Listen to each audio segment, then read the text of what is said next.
olvidé pedirles por favor que participen en nuestras redes sociales con el hashtag NetNRPP. Y la pregunta del día, como es debido, es ¿qué opina? ¿Qué opina de esta compra de televisores, de frigobares, de una serie de electrodomésticos que ha generado tantas reacciones, lo que hemos visto en las últimas horas? Y bueno, ahora estamos con Enrique Bernales, constitucionalista, ex senador político de Polendas. Don Enrique, muchas gracias por acompañarnos esta noche. No, gracias a ustedes por la invitación. Oye, quería comenzar por la coyuntura un poco política. Usted ha sido senador. ¿Qué opina, digamos, que se dé esta compra de televisores? ¿Está sobre reaccionando ya parte de la misma mala imagen que tiene el Congreso de la República? ¿Cómo lo ve? Bueno, algo de sobrereacción hay, porque en realidad hay cosas que son necesarias y otras que son excesivas. En toda la administración pública, no solamente en el Perú, sino en general, existe periódicamente lo que se llama la renovación de activos. Entre ellos está ciertamente los equipos de radio y televisión, que en una institución como el Congreso son absolutamente indispensables, existan en todas las oficinas y especialmente los congresistas, porque la tendencia actual de la televisión es a la información, a la difusión de la noticia a medida que ésta sucede, y es obvio que la información de un congresista tiene que estar en la relación misma del suceso.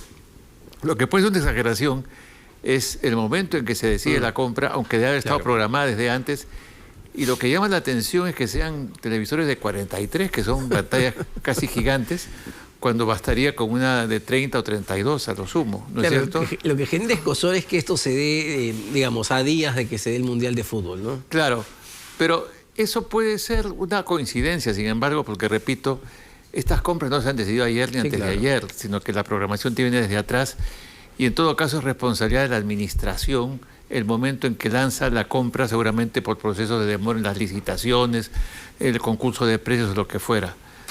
Lo que sí no lo entiendo es lo de los ¿cómo se llaman? Los minibares, ¿no es cierto? Frigobares. Los frigobares, porque hasta donde yo sé, los frigobares básicamente sirven para acopio de bebidas, básicamente alcohólicas, ¿no es cierto? Que no son justamente las que se usan en el Congreso y no para conservar fríos los alimentos, para eso son refrigeradoras mucho más pequeñas. De manera que eso sí me parece un exceso. Que haya otros equipos como la de desmenuzar papeles, etcétera, es lógico y natural. Entonces creo que hay que ubicar las cosas en un punto en el que se entienda que en ningún país del mundo el costo de un congreso es costo cero. ¿No es cierto? Se necesita hacer gasto. Lo que pasa es que a veces no se explica el momento ni la circunstancia en la cual se hacen los gastos. Es positivo, por ejemplo, y ha surgido nuevamente a partir de esta compra, que de hecho se pasó, ha sido transparente, está colgada en el portal y todo el mundo puede acceder a ella. Digamos, ¿es positivo que el Congreso esté exenta de la fiscalización de la Contraloría de la República? Eso es lo que levanta suspicacias que podrían evitarse, porque es evidente que debería buscarse un punto intermedio, medio aristotélico, si cabe el término, porque es evidente que es un poder del Estado autónomo, pero eso no debiera significar que el funcionario que se nombre sea con conocimiento y conformidad de la Contraloría y con la necesidad de que este funcionario que hace todos los trabajos de auditoría dentro del Congreso informe sistemáticamente a la Contraloría para que en caso de que haya una irregularidad se pueda hacer un control ex post. Entonces creo que ahí lo que ha faltado es un criterio de coordinación acompañado tal vez de un exceso de celo. Claro, porque si, digamos, el que te paga finalmente va a ser el Congreso de la República, digamos, como que te ves maniatado a ejercer realmente una labor de fiscalización sobre la entidad. Y lo que pasa con todas las municipalidades del país. Exacto, exacto. Sí, porque las municipalidades también tienen su propio sistema de Contraloría. Exacto. Pero la Contraloría General no puede quedar aislada del conjunto, porque es un sistema de carácter general que debe, de algún modo, cubrir el conjunto de las instituciones públicas. Ahora, yo quería ir un poco más al fondo, porque claro, el tema de los televisores genera escozor por la coyuntura y todo, pero ¿cómo podremos evaluar? Ya se va a cumplir 2 años, digamos, de que se eligió a este Congreso. ¿Cómo evaluaría el desempeño de este Congreso de la República, que a 2 años tiene una popularidad bastante baja, ¿no? Como casi todos los congresos que han habido. Bueno, y además se trata de una tendencia universal, sí, igualmente, ¿no? Y eso se debe a un hecho muy concreto. La modernización avanza a pasos agigantados en todos los sistemas y la administración pública no se queda atrás.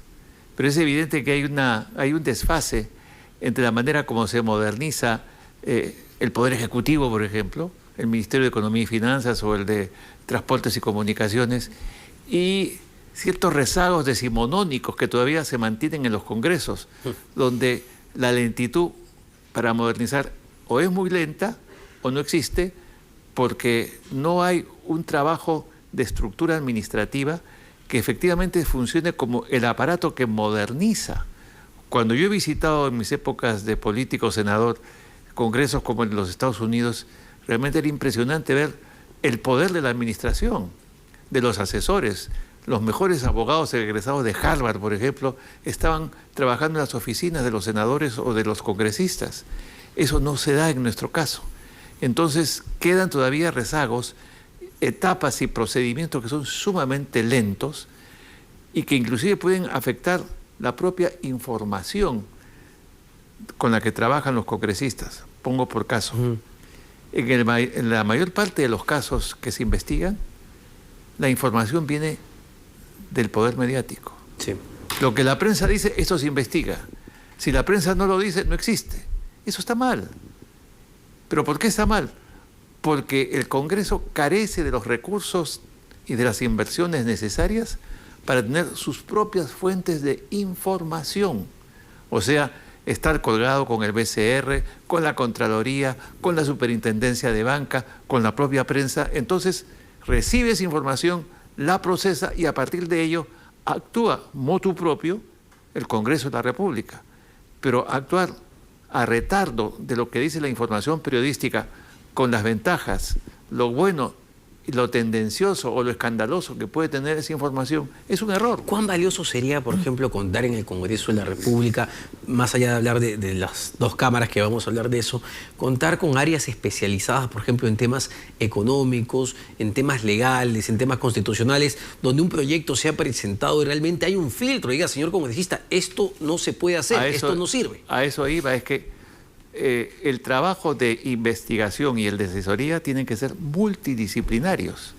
Si el Congreso tiene un exceso de abogados o de politólogos o de sociólogos y no hay médicos y no hay ingenieros y no hay economistas y no hay expertos en administración financiera, evidentemente se produce un desfase, ¿no es cierto? Claro. Y la información se retarda y eso, como imagen de trabajo del Parlamento, la opinión pública se da cuenta que no funciona, que es una institución que puede significar sumamente costosa para un trabajo que es lento, cuando no improductivo. ¿Ha tenido un trabajo improductivo y lento este Congreso de la República? Le digo, son 2 años, ya podemos hacer una evaluación. Yo diría que está en el promedio de lo que ha sido la decadencia progresiva del Congreso, ¿no es cierto? Por las razones estructurales que he mencionado. Y que yo pienso que realmente una dedicación de tiempo, no exclusivo, pero fundamental, de este Congreso, si todavía tiene tiempo, o del próximo, es pensar en sí mismo cómo debe reformarse. Y esa reforma no debe consistir simplemente en actualizar el reglamento del Congreso, sino los sistemas de trabajo, la información, cómo se procesa, el tipo de procedimientos con los cuales se trabaja, la diferenciación, de acuerdo a las constituciones modernas. Por ejemplo, cuando hoy en el Perú existe ya sistema de descentralización vía gobiernos regionales y gobiernos locales, no hay necesidad de producir legislación que puede ser hecha por esas instancias, de tal manera que lo sustantivo, lo principal, lo esencial, es aquello que trabaja el Congreso, como es el caso de Francia, donde su artículo 59 distingue y enumera qué cosa es materia de legislación y el resto es materia reglamentaria. ¿Esa reforma parte también por la bicameralidad? Pero por supuesto, porque en realidad también aquí hay una equivocación. Se piensa que es una colegisladora, no, porque puede haber una división de trabajo entre las dos cámaras. De tal manera que lo que es trabajo colegislativo son las leyes importantes, llámese reforma de la Constitución, leyes de desarrollo constitucional, leyes orgánicas, leyes de derechos humanos, ley sobre los organismos públicos descentralizados. Eso es materia de legislación bilateral o biparlamentaria. El resto tiene que ser lo que es materia del día a día, que lo ve lo que se vendría a llamar nuevamente la Cámara de Diputados, porque el Senado va a tener otras funciones propias, que se refiere, por ejemplo, a los nombramientos de los altos cargos, claro, y sobre todo a algo que se ha perdido progresivamente en el Congreso de la República, que es debatir los temas nacionales. Con debates donde 3 minutos y ya te están tocando el timbre, te están retirando el micrófono, no hay debate. Lo que hay simplemente es sentar una posición a favor o en contra. Pero los grandes debates sobre la descentralización, sobre la economía, sobre la defensa nacional, sobre la política internacional, ¿quién los debate a nivel parlamentario? Bueno, tiene que ver con la calidad de los legisladores. Bueno, que pero eso ahí, normalmente, ¿no?, en los sistemas bicamerales es materia que se debate en el Senado, donde se aprueban los informes, y estos informes son vinculantes, de tal manera que la política nacional no solamente insume leyes, sino grandes proyectos del desarrollo nacional.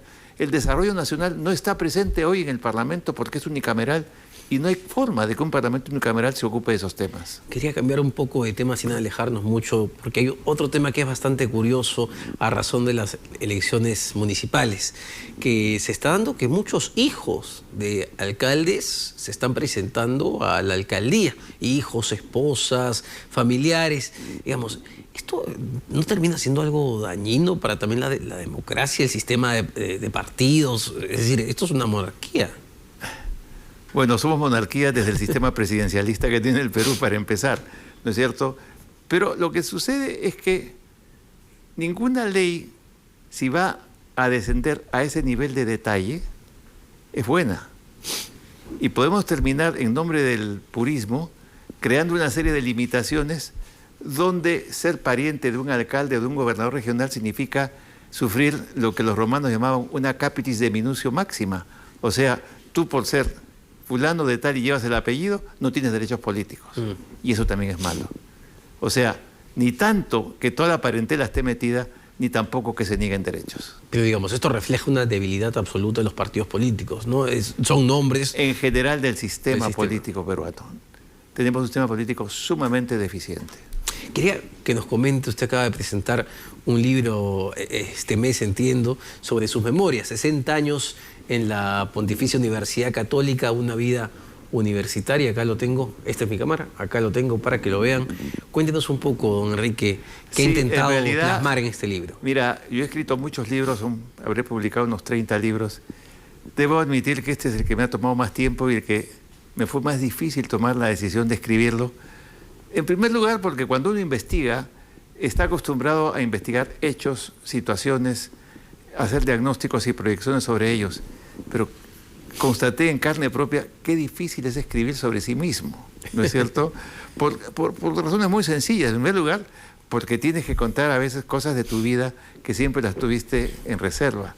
En segundo lugar, tienes que hacer una relación de tu historia familiar, de tu historia profesional, de tu historia política, de tu historia internacional si la has tenido, y todo ello distribuirlo a través de lo que se puede llamar un elemento que cruza todo el relato, de tal manera que no es que tú has dividido tu vida en partes que se oponen una a la otra, sino que son una suerte de continuidad, en una progresión de lo que es tu propio desarrollo personal.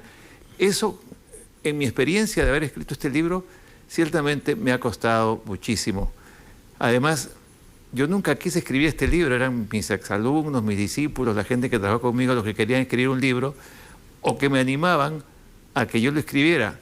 En la medida en que yo me resistí, un día me dijeron, si no lo escribes tú, lo escribimos nosotros, que eso es peor. Entonces fue cuando ya me decidí a escribirlo. ¿Y es un libro que aboca, digamos, a su relación con la academia, con la Universidad Católica, o en general a su, digamos, su vida, sus memorias en los últimos 60 años? Es un dato bien interesante, porque mira, cuando yo ingresé a la Católica, era una universidad muy chica. Apenas éramos 800 alumnos, ¿no es cierto? Pero yo ingresaba a la universidad cuando el país terminaba con la dictadura de Odría y se abría una nueva transición a la democracia. Y en esta nueva transición a la democracia resultaba que el gobierno de Odría había creado la enseñanza secundaria obligatoria y no había otro canal que la universidad. Y sin embargo, en todo el Perú no éramos más que 8 universidades. Entonces, todas las universidades, incluida la católica, tuvieron que abrirse y entrar a una etapa de cambio, de actualización, de apertura, de integración.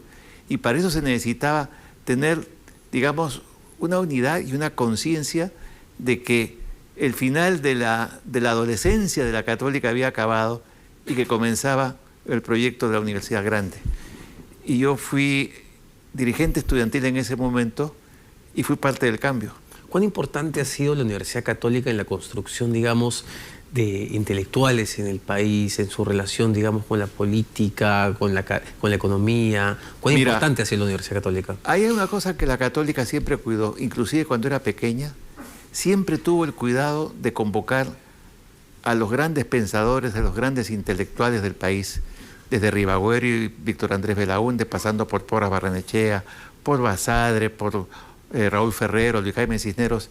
Eran los profesores en la católica, a veces duplicando clases con San Marcos, pero nosotros recibíamos una educación con un nivel de excelencia extraordinario. De tal manera que la católica sí estaba preparada para ser una universidad grande, y yo creo que paulatinamente lo fue, gracias a un sentido de unidad, de armonía, de trabajo interno, que hoy en día nos ha colocado como la mejor universidad del país.